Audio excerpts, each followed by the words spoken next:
de repente me salió eso,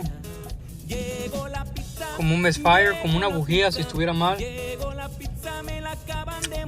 Ya le cambié las bujías, le cambié los coils.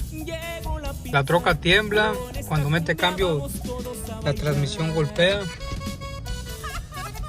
y el motor está temblando. Creo que es un lifter.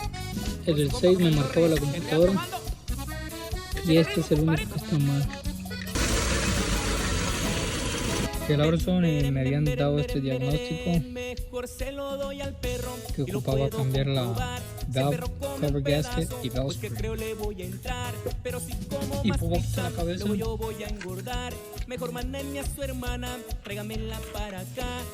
Que pueden ver que uno está contraído, se quedó atascado. Y pues ya quedó, ya cambiamos el lifter, tapamos, cerramos el motor y al parecer todo quedó bien.